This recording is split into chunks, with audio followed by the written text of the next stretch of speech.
Dr. Teresa Chen yawned as she made her way through the quiet corridors of Mercy General Hospital for her first night shift. As the new resident in the oncology department, she was eager to prove herself, even if it meant taking the dreaded midnight to 8 a.m. slot. The night started routinely enough. Teresa checked on patients, updated charts, and even managed to grab a quick coffee. But as the clock struck 3 a.m., something changed. The air grew heavy, and an unnatural silence fell over the ward. Teresa was making her rounds when she noticed something odd. Room 301, which had been empty earlier, now had its door closed. Puzzled, she checked her charts. No new admissions were scheduled. As she reached for the door handle, a chill ran down her spine. The metal was ice cold to the touch. Taking a deep breath, Teresa pushed the door open. The room was pitch black, save for a faint, pulsing glow emanating from the bed. Teresa fumbled for the light switch, but it didn't work. Heart pounding, she stepped closer to the bed. What she saw made her blood run cold. A figure lay there, but it wasn't human. Its skin was translucent, showing a network of black veins underneath. Its chest rose and fell with ragged breaths, each exhale releasing a wisp of glowing mist. Suddenly, the figure's eyes snapped open, solid black orbs that seemed to drink in the darkness around them. It turned its head towards Teresa, its mouth opening in a silent scream. Teresa stumbled backwards, slamming the door shut. She ran to the nurse's station, gasping for air. Room 301. She managed to choke out to the startled night nurse, "There's something in there." But when they returned with security, room 301 was empty. No sign of the creature, no evidence it had ever been there. Teresa's colleagues exchanged worried glances, clearly concerned about the new doctor's mental state. Over the next few nights, Teresa tried to convince herself it had been a hallucination brought on by stress and lack of sleep, but she couldn't shake the feeling of being watched whenever she was alone in the ward. Then patients began to complain about nightmares, all eerily similar. They spoke of a shadowy figure standing over their beds, its black eyes peering into their souls, its touch leaving them feeling drained and weak.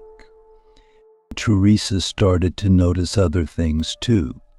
The way certain patients seemed to deteriorate rapidly overnight, far quicker than their conditions should allow.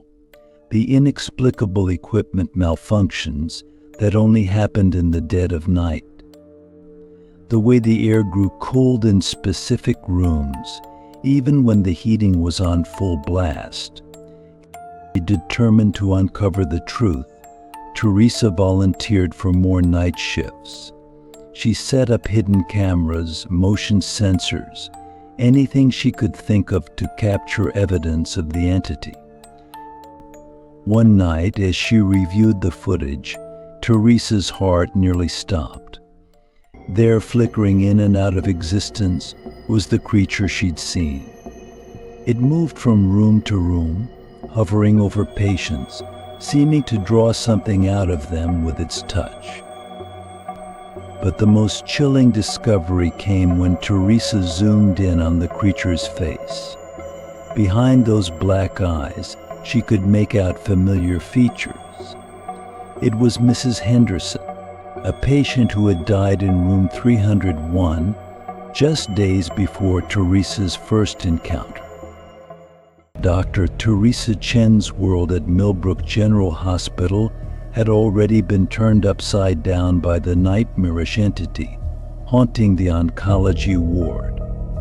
But things were about to get even more complicated with the arrival of a new patient, Jenna Carter. Jenna was admitted to the psychiatric wing, just one floor below oncology. Her paperwork cited severe trauma and auditory hallucinations following an incident at her Victorian home.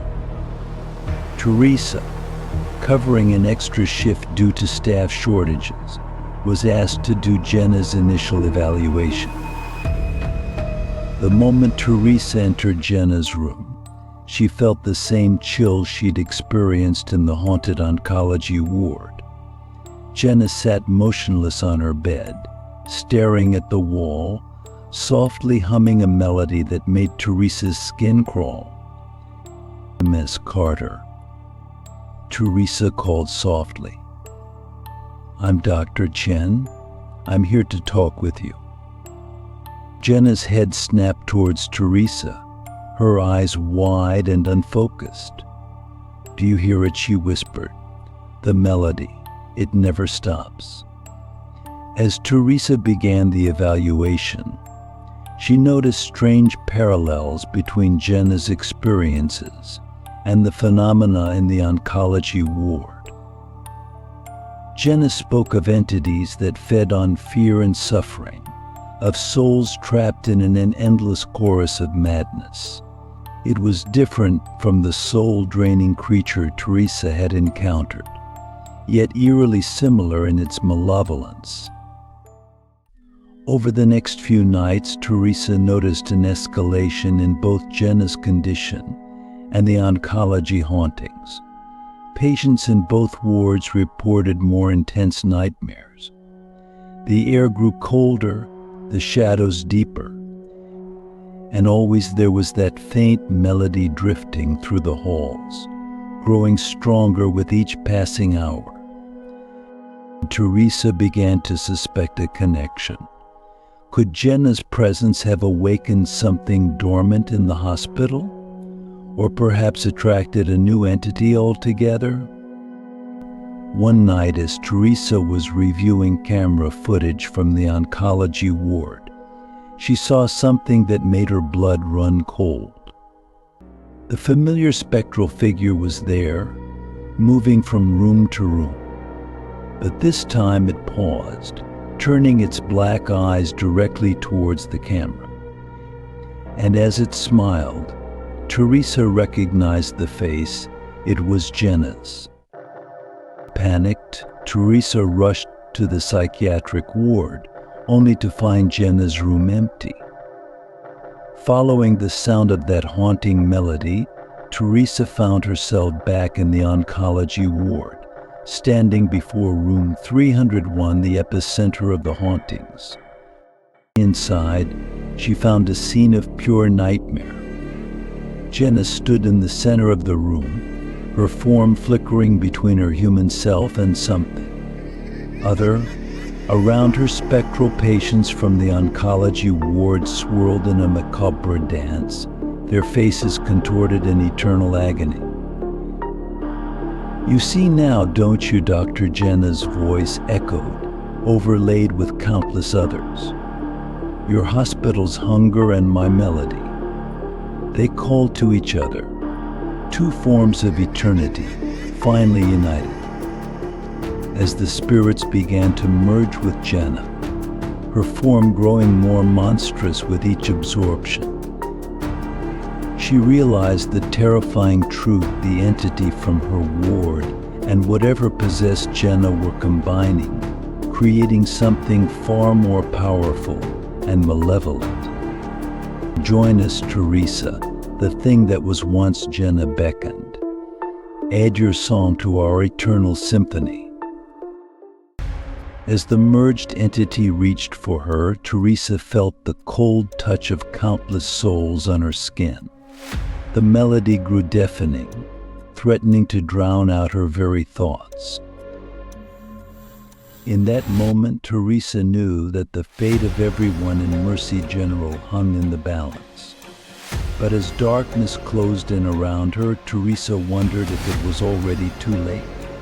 for in Mercy General, the night shift was about to become a lot more terrifying.